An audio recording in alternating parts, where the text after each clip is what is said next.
Hello students, આજે આપણે ધોરણ 11 ના ચેપ્ટર નંબર 8 ના લેક્ચર નંબર 13માં એક ખૂબ જ અગત્યની અંગિકા ગોલ્ગી કાય અથવા ગોલ્ગી કોમ્પ્લેક્સ એની રચના અને કાર્યનો અભ્યાસ કરવાનો છે. તો ગોલ્ગી કાયના ઘણા બધા નામ છે.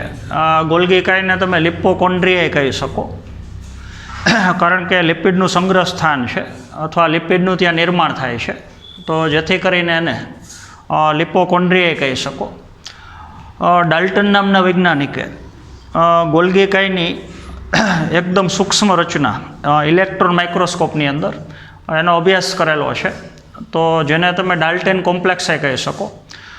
વનસ્પતિ કોષ માટે ગોલ્ગી કાયને તમે ડિક્ટિયોઝોમી કહી શકો, પણ ફક્ત વનસ્પતિ કોષમાં. બીજું એક એનું નામ ઇડિયોઝોમ્સે કહી શકો, અથવા એને તમે બેકર્સ બોડી પણ કહી શકો. તો ગોલ્ગી કાયના આવા ઘણા બધા નામ છે. તો આ અંગિકાની આપણે રચના અને કાર્યનો અભ્યાસ કરવાનો છે.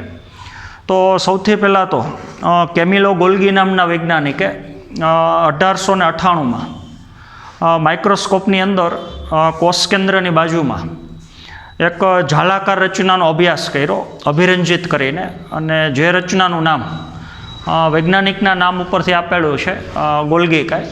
તો માઇક્રોસ્કોપની અંદર ગોલ્ગી કાયનું સૌથી પહેલું અવલોકન જે કેમિલો ગોલ્ગી નામના વૈજ્ઞાનિકે કરેલું છે. તો હવે આપણે ગોલ્ગી કાયની રચના અને કાર્યનો અભ્યાસ કરવાનો છે. તો સૌથી પહેલાં તો ગોલ્ગી કાયની રચના. તો ગોલ્ગી કાય અંગિકા મુખ્યત્વે 3 ભાગની બનેલી છે, પણ આમ 4 ભાગ છે. એમાં સિસ્ટરની છે, નલિકાઓ છે, પુટિકાઓ છે, અને પુટિકા કરતાં મોટા કદની પુટિકાઓ જે ગોલ્ગી રસ્તાની છે. એટલે નાનું કદ હોય તો પુટિકા કહી શકો, અને મોટું કદ હોય તો ગોલ્ગી રસ્તાની કહી શકો. તો આ રચના હવે આપણે આકૃતિ ઉપરથી આખી સમજવાની છે. તો આપણે સંપૂર્ણ કોષ દર્શાવતા નથી, પણ તમારે સમજી લેવાનું.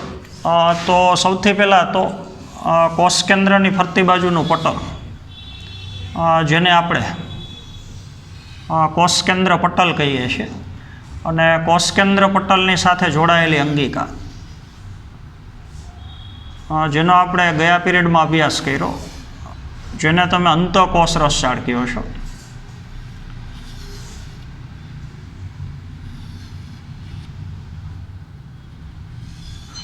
તો અત્યારે આપણે જે ભાગ દર્શાવી છે એ અંતઃકોષ રસજાળની સિસ્ટરની છે, અને એ સિસ્ટર્નીની સપાટી ઉપર આવેલી અંગિકા તમને ખબર છે રિબોઝોમ છે, જે પ્રોટીન સંશ્લેષણ માટેનું સ્થાન છે.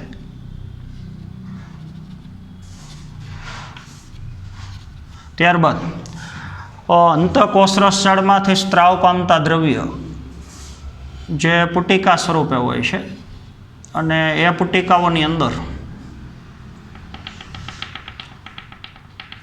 તમને ખબર છે લિપિડ અને પ્રોટીન હોય છે.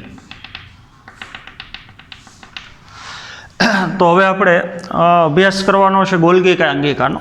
તો ગોલ્ગી કાય અંગિકા જે કોષ કેન્દ્ર અને અંતઃકોષ રસજાળ એ બંનેની એકદમ નજીક આવેલી છે. એટલે કે આ ભાગની અંદર કોષ કેન્દ્રની નજીક છે અને અંતઃકોષ રસજાળની નજીક છે.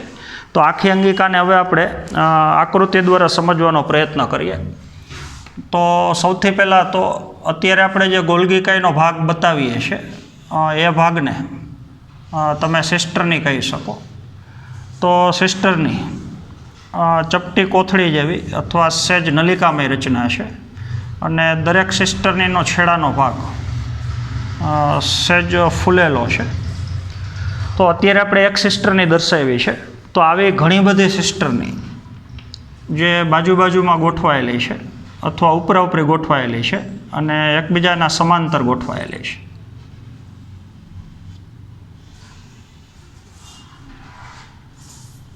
તો અલગ અલગ ગોલ્ગી કાયની અંદર સિસ્ટર્નીની સંખ્યા જે અલગ અલગ હોય છે.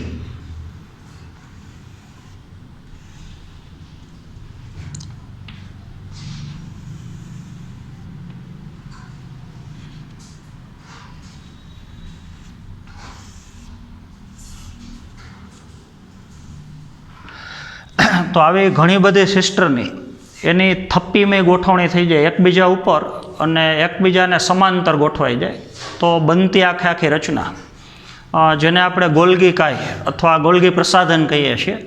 તો ગોલ્ગી કાયનો મુખ્ય બંધારણીય ઘટક જે સિસ્ટર્ની છે.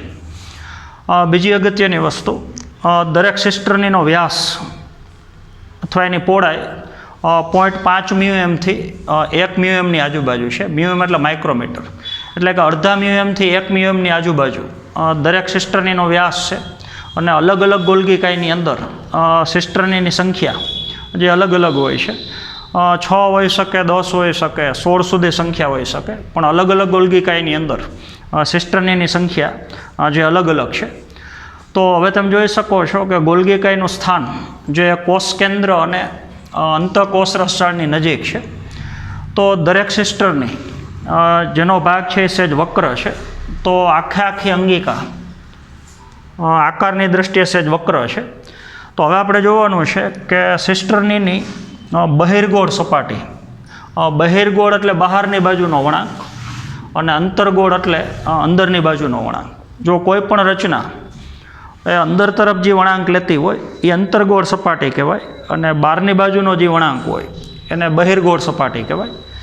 તો હવે આપણે જોઈ શકીએ છીએ કે ગોલ્ગી કાયની બહિર્ગોળ સપાટી જે કોષ કેન્દ્ર બાજુ છે અને એની અંતર્ગોળ સપાટી, આખો કોષ આપણે દર્શાવી તો અંતર્ગોળ સપાટી કોષરસ પટલ બાજુ છે.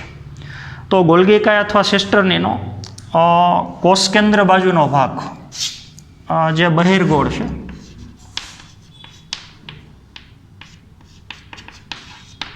અને જે ભાગને શેષ ભાગ કહી શકો.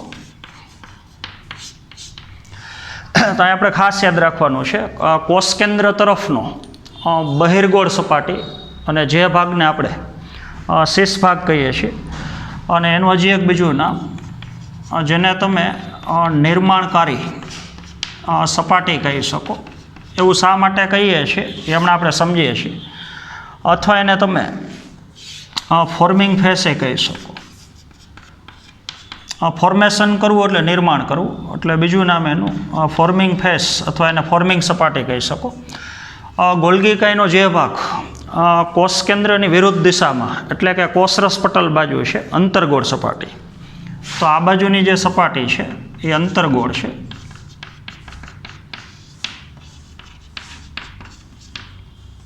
અથવા એને તમે પરિપક્વ સપાટી કહી શકો, અથવા એને ઇંગ્લિશમાં મેચ્યોરિંગ ફેઝ એ કહી શકો.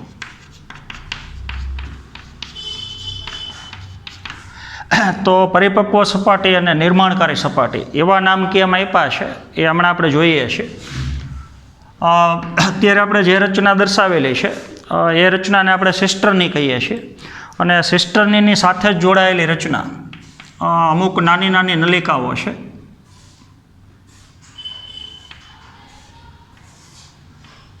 શાખિત અને જાડામય નલિકા છે.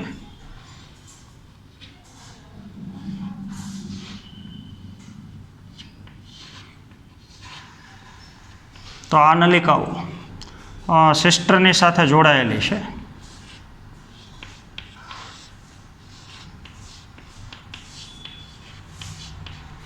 અને નલિકાની સાથે પુટિકાઓ જોડાયેલી છે.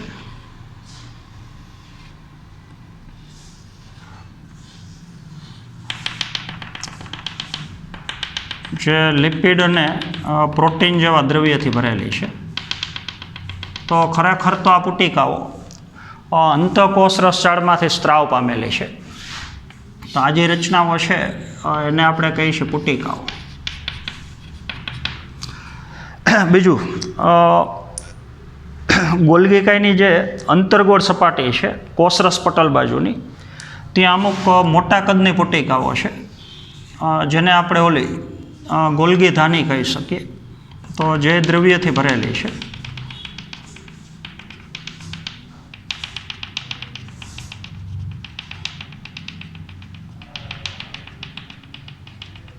અથવા ગોલ્ગી રસધાની કહી શકો.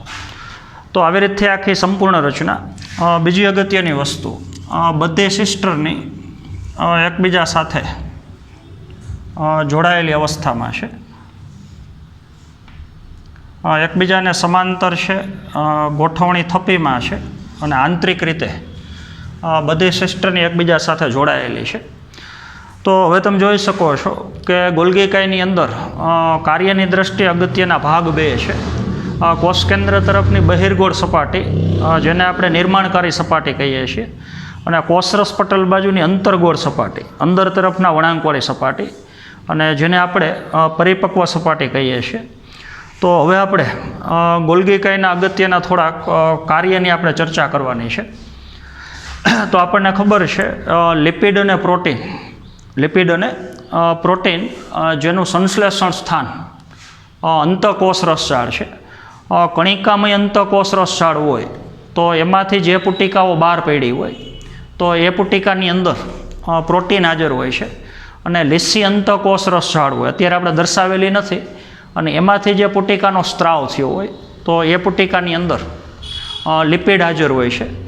તો અંતઃકોષ રસજાળે જે લિપિડ અને પ્રોટીનનો પુટિકા સ્વરૂપે સ્ત્રાવ કર્યો છે, તો એ પુટિકાઓ હવે ગોલ્ગી કાય અંગિકાના સંપર્કમાં આવે છે, અને ગોલ્ગી કાય અંગિકામાં જે સિસ્ટર્નીનો બહિર્ગોળ છેડો છે, બહિર્ગોળ સપાટી છે, તો આ ભાગેથી પુટિકાઓ બહિર્ગોળ સપાટી એટલે કહી શકો નિર્માણકારી સપાટી. તો નિર્માણકારી સપાટીએથી આ પુટિકાની અંદર રહેલા લિપિડ અને પ્રોટીન જે સિસ્ટર્નીમાં દાખલ થાય છે, તો જે છેડેથી અંગિકાના જે છેડેથી દ્રવ્ય સિસ્ટર્નીની અંદર દાખલ થતા હોય અને એ છેડાને આપણે નિર્માણકારી સપાટી અથવા એને તમે ફોર્મિંગ ફેઝ કહી શકો. તો અંદર જે લિપિડ અને પ્રોટીન દાખલ થયા છે સિસ્ટર્નીની અંદર, તો એમાં હવે જેમ જેમ ઘટકો એક સિસ્ટર્નીમાંથી બીજી સિસ્ટર્ની એવી રીતે આગળ વધશે, ત્યારે બે ઘટકોના રાસાયણિક સ્વરૂપની અંદર ફેરફાર થાય છે. તો લિપિડ જેમ જેમ આગળ વધતો જાય એમ ધીમે ધીમે એનું રૂપાંતરણ ગ્લાયકોલિપિડમાં થતું જાય, અને પ્રોટીન જેમ જેમ સિસ્ટર્નીમાંથી આગળ વધતું જાય એમ ધીમે ધીમે એનું રૂપાંતરણ ગ્લાયકોપ્રોટીનમાં થતું જાય. તો તમે જોઈ શકો છો કે સિસ્ટર્ની જ્યારે બહિર્ગોળ સપાટીએથી દ્રવ્ય મેળવે છે ત્યારે એનું સ્વરૂપ લિપિડ અને પ્રોટીન સ્વરૂપે છે, અને લિપિડ અને પ્રોટીન જેમ જેમ સિસ્ટર્નીમાંથી પસાર થતા જાય છે એમ એના રાસાયણિક બંધારણમાં ફેરફાર થઈ લિપિડનું રૂપાંતરણ થઈ જાય ગ્લાયકોલિપિડમાં અને પ્રોટીનનું રૂપાંતરણ થઈ જાય ગ્લાયકોપ્રોટીનમાં. તો હવે તમે કહી શકો કે બે અગત્યના મહાઅણુઓ ગ્લાયકોલિપિડ અને ગ્લાયકોપ્રોટીન જેનું સંશ્લેષણ સ્થાન જે ખરેખર ગોલ્ગી કાય નામની અંગિકા છે, તો બંને દ્રવ્ય સિસ્ટર્નીમાંથી પસાર થયા પછી એની અંતર્ગોળ સપાટીએ ફરી પાછા બંને ઘટકો છે એ પુટિકા સ્વરૂપે મુક્ત થાય છે. તો જે સપાટી દ્રવ્ય ગ્રહણ કરતી હોય, અંદરની તરફ લેતી હોય અને પછી અલગ અલગ ઘટકોનું નિર્માણ કરતી હોય, તો એને આપણે નિર્માણકારી સપાટી કહીએ છીએ.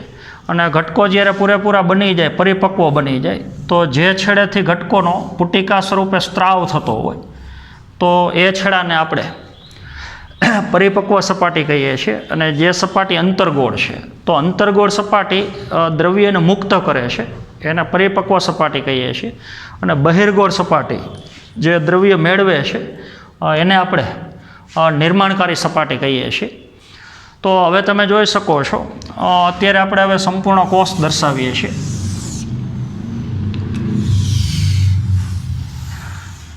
તો શા માટે ગોલ્ગી કાય અંગિકા અંતઃકોષ રસજાળની નજીક ગોઠવાયેલી છે એ હવે આપણે સમજી શકીએ. કારણ કે અંતઃકોષ રસજાળમાંથી જે દ્રવ્યો સ્ત્રાવ પામે છે, લિપિડ અને પ્રોટીન, એ મેળવે છે ગોલ્ગી કાય, અને પછી એના રાસાયણિક બંધારણમાં ફેરફાર થઈ અને અંતર્ગોળ સપાટીએથી ફરી પાછો એ દ્રવ્યનો સ્ત્રાવ કરે છે. તો ગોલ્ગી કાય અંગિકાનું એક અગત્યનું કાર્ય કોષની અંદર સ્ત્રાવ માટેનું છે. તો હવે આપણે એના કાર્યની થોડીક વાત કરીએ છીએ. તો સૌથી પહેલું ગોલ્ગી કાયનું કાર્ય છે દ્રવ્યનો સ્ત્રાવ કરવો. તો અંતઃકોષ રસજાળમાંથી પહેલાં દ્રવ્ય મેળવે છે, અને દ્રવ્ય મેળવ્યા પછી એ ઘટકોનો બીજા છેડેથી સ્ત્રાવ કરે છે. તો ગોલ્ગી કાયે જે પુટિકાનો સ્ત્રાવ કર્યો છે એ પુટિકાની અંદર અસંખ્ય પ્રકારના રસાયણો અથવા મોટા કદના અણુઓ હાજર છે. તો જે પુટિકા મોટા કદના અણુઓ ધરાવે છે એ પુટિકા કાં કોષની અંદર ને અંદર વહન પામે છે, એટલે કે એનું વહન અંતકોષીય હોય છે. જો કોષમાં અંદર ને અંદર મહાણુઓની જરૂર હોય તો ગોલ્ગી કાય દ્વારા સ્ત્રાવ પામેલા મહાણુ જે કોષની અંદર ને અંદર વહન પામે છે. અને જો એ ઘટકોની જરૂરિયાત કોષની બહારની બાજુ હોય કે અન્ય કોષમાં હોય, આજુબાજુના આધારક દ્રવ્યોમાં હોય, તો એ ઘટકોનો સ્ત્રાવ કોષની બહારની બાજુ થાય છે.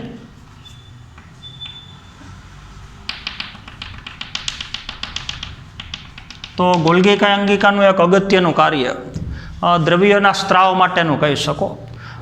ગ્લાયકોલિપિડ જેવા દ્રવ્યો હોય, ગ્લાયકોપ્રોટીન જેવા દ્રવ્યો હોય, બીજા અસંખ્ય પ્રકારના પ્રોટીન હોઈ શકે, અલગ અલગ પ્રકારના ઉત્સેચકો હોઈ શકે. તો આવા ઘટકોનો સ્ત્રાવ જે ગોલ્ગી કાય અંગિકા કરે છે, પણ બે પ્રકારના દ્રવ્યનો સ્ત્રાવ કરે છે. કાં દ્રવ્ય કોષની અંદર ને અંદર વહન પામે છે અને કાં દ્રવ્ય કોષની બહારની બાજુ વહન પામે છે. તો બે પ્રકારના દ્રવ્યનો સ્ત્રાવ જે ગોલ્ગી કાય અંગિકા દ્વારા થાય છે. ત્યારબાદનું કાર્ય છે કોષ દિવાલનું નિર્માણ. કોષની ફરતી બાજુ જે કોષ દિવાલ છે, અને એ કોષ દિવાલની અંદર આપણને ખબર છે બે પ્રકારના આપણે કોષરસ પટલની અંદર જેમ પોલિસેકેરાઇડ આવેલા છે, એમાં કોષ દિવાલની અંદર પણ કાર્બોદિત અથવા પોલિસેકેરાઇડ આવેલા છે. અને એ પોલિસેકેરાઇડનું સંશ્લેષણ એનો સ્ત્રાવ કરવો જે કાર્ય ગોલ્ગી કાયનું છે. તો અગત્યનું કાર્ય તમારે યાદ રાખવાનું છે. કોષ દિવાલનું નિર્માણ કરવા માટેની અંગિકા, અને જે અંગિકાને આપણે ગોલ્ગી કાય કહીએ છીએ, અથવા કોષ દિવાલના પોલિસેકેરાઇડનો સ્ત્રાવ ગોલ્ગી કાય અંગિકા કરે છે. ત્યારબાદનું ત્રીજું કાર્ય છે કોષીય તકતી અથવા ફ્રેગ્મોપ્લાસ્ટનું નિર્માણ કરવું. તો કોઈપણ કોષનું વિભાજન થતું હોય તો સૌથી પહેલાં તો કોષના કોષ કેન્દ્ર એના બે ભાગ થાય છે, અને જે ઘટનાને આપણે કોષ કેન્દ્ર વિભાજન કહીએ છીએ. તો એક જ કોષની અંદર હવે કોષ કેન્દ્ર બે છે. તો કોઈપણ કોષના કોષ વિભાજનમાં પહેલાં કોષ કેન્દ્રનું વિભાજન થાય, અને કોષ કેન્દ્રનું વિભાજન થયા પછી કોષરસના બે સરખા ભાગ થઈ જાય. તો છેલ્લે એક કોષનું રૂપાંતરણ થઈ જાય બે કોષની અંદર. તો જ્યારે કોષ કેન્દ્ર વિભાજન થયા પછી કોષરસનું વિભાજન થતું હોય તો સૌથી પહેલાં કોષના મધ્ય ભાગની અંદર એક કોષીય તકતી અથવા એને તમે ફ્રેગ્મોપ્લાસ્ટ કહી શકો. તો આવી રચનાનું નિર્માણ થાય છે કોષરસનું વિભાજન કરવા માટે. તો આ કોષીય તકતી અથવા ફ્રેગ્મોપ્લાસ્ટ જે ફક્ત ગોલ્ગી કાયમાંથી જ ન બને, અંતઃકોષરસ ઝાડના તૂટેલા ટુકડા હોય, ગોલ્ગી કાયની પુટિકા હોય, એ બધો ભાગ કોષના મધ્ય ભાગની અંદર જમા થઈ જાય, અને જેને આપણે કોષીય તકતી અથવા કહી શકો ફ્રેગ્મોપ્લાસ્ટ. અને ધીમે ધીમે પછી તકતી કેન્દ્રથી પરિઘ તરફ એ તકતીની લંબાઈ વધતી જાય. તો છેલ્લે એનું રૂપાંતરણ થઈ જાય ઓલા મધ્ય પટલની અંદર. તો મધ્ય પટલ તમને ખબર છે કેલ્શિયમ પેક્ટેટનું બનેલું છે. તો એ મધ્ય પટલનું નિર્માણની અંદર કોષીય તકતીનું નિર્માણ કરી અને એનું નિર્માણ કરવું, અને જે કાર્ય ગોલ્ગી કાયનું છે. એવી જ રીતથી શુક્રાગ્રનું નિર્માણ. શુક્રકોષનો અગ્રભાગ, શુક્રકોષની અંદર અગત્યના ત્રણ ભાગો છે. આપણે સમજ માટે થોડો શુક્રકોષ દર્શાવીએ છીએ. એનું કોષ કેન્દ્ર છે. તો કોષ કેન્દ્રવાળો જે ભાગ છે એ ભાગને શીર્ષ કહેવાય. પછીનો જે ભાગ છે એને મધ્ય ભાગ કહેવાય, અને હાવ છેડાનો ભાગ છે એ શુક્રકોષનો પૂંછડીનો ભાગ છે. તો શુક્રકોષનો શીર્ષનો ભાગ અને શીર્ષની આગળનો ભાગ, આ જે અણીદાર આખો ભાગ બતાવ્યો છે જે ઉત્સેચકોથી ભરેલો છે, તો એ ભાગને આપણે શુક્રાગ્ર કહીએ છીએ. શુક્રાગ્ર એટલે શુક્રકોષનો અગ્રભાગ, આગળનો ભાગ. તો જ્યારે શુક્રકોષનું નિર્માણ થતું હોય અને આ શુક્રાગ્રનું જ્યારે નિર્માણ થતું હોય તો આ ઉત્સેચકવાળો શુક્રાગ્રનો ભાગ જે ગોલ્ગી કાયમાંથી નિર્માણ પામે છે. આખી પ્રક્રિયા ખરેખર કઈ રીતથી હોય તો એનો અભ્યાસ તમારા ધોરણ 12ની અંદર શુક્રકોષ નિર્માણની ક્રિયામાં કરવાનો છે. પણ અત્યારે તમારે યાદ રાખવાનું છે કે શુક્રાગ્રનું નિર્માણ ગોલ્ગી કાય દ્વારા થાય છે. ત્યારબાદ લાઇસોઝોમ, આના પછીની જે અંગિકા છે એ આપણે લાઇસોઝોમ અંગિકાનો અભ્યાસ કરવાનો છે. તો લાઇસોઝોમ અંગિકાનું નિર્માણ ફક્ત ગોલ્ગી કાય કરતું નથી, પણ અંતઃકોષરસ ઝાડ અને ગોલ્ગી કાય બંને ભેગા મળી અને લાઇસોઝોમ અંગિકાનું નિર્માણ કરે છે. તો ઘણી પુટિકાઓ જે સિસ્ટર્નીમાંથી મુક્ત થતી હોય એ કદમાં થોડીક મોટી હોય અને ઉત્સેચકોથી ભરેલી હોય. તો જે પુટિકા કદમાં મોટી છે, એકસ્તરીય આવરણથી આવરિત છે અને ઉત્સેચકોથી ભરેલી છે, તો એવી પુટિકાને હવે તમે લાઇસોઝોમ અંગિકા કહી શકો. તો હવે તમે સમજી શકો છો કે લાઇસોઝોમ અંગિકાની અંદર જે ઉત્સેચકો અથવા પ્રોટીન છે એનું નિર્માણ ખરેખર અંતઃકોષ રસજાળ કરે છે. તો અંતઃકોષ રસજાળે બનાવેલા પ્રોટીન અથવા ઉત્સેચક એ આ છેડેથી દાખલ થઈ એના સ્વરૂપમાં ફેરફાર થઈ અને ફરી પાછું એ દ્રવ્યનું પેકિંગ કરવામાં આવે, એટલે કે દ્રવ્યની ફરતી બાજુ ફરી પાછું પટલ બનાવવામાં આવે.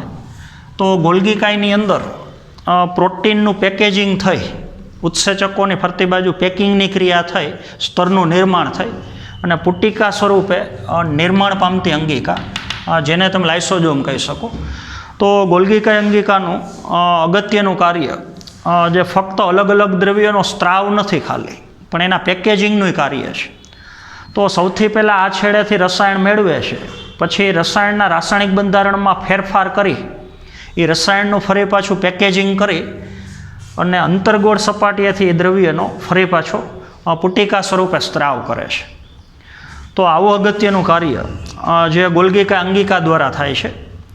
તો હવે તમે જોઈ શકો છો, એક ક્રિયાને પાછી આપણે રિપીટ કરીએ કે કોઈ પણ દ્રવ્ય જે ગોલ્ગી કાય અંગિકાની બહિર્ગોળ સપાટીએથી પુટિકા સ્વરૂપે દાખલ થાય છે, એટલે કે પુટિકા તૂટી અને એમાંથી બહિર્ગોળ સપાટી દ્રવ્ય મેળવે છે અને સિસ્ટર્નીમાંથી જેમ જેમ દ્રવ્ય પસાર થતા જાય એમ એના રાસાયણિક બંધારણમાં ફેરફાર થઈ અને અંતર્ગોળ છેડેથી જ્યારે દ્રવ્ય મુક્ત થાય તો એનું સ્વરૂપ ફેરફાર થઈ ગયું હોય અને પુટિકા સ્વરૂપે ફરી પાછો દ્રવ્યનો સ્ત્રાવ કરે છે. તો આવી કાર્યની દૃષ્ટિએ ખૂબ જ અગત્યની અંગિકા જે ગોલ્ગી કાય છે. તો આવતા પીરિયડમાં ગોલ્ગી કાય અને અંતઃકોષ રસજાળ એની મદદથી બનેલી એક અંગિકા લાઇસોઝોમ, તો એની રચના અને એના કાર્યનો આપણે અભ્યાસ કરવાનો છે. તો આજના પીરિયડમાં આપણે અહીંયા સુધી રાખશું. Thank you.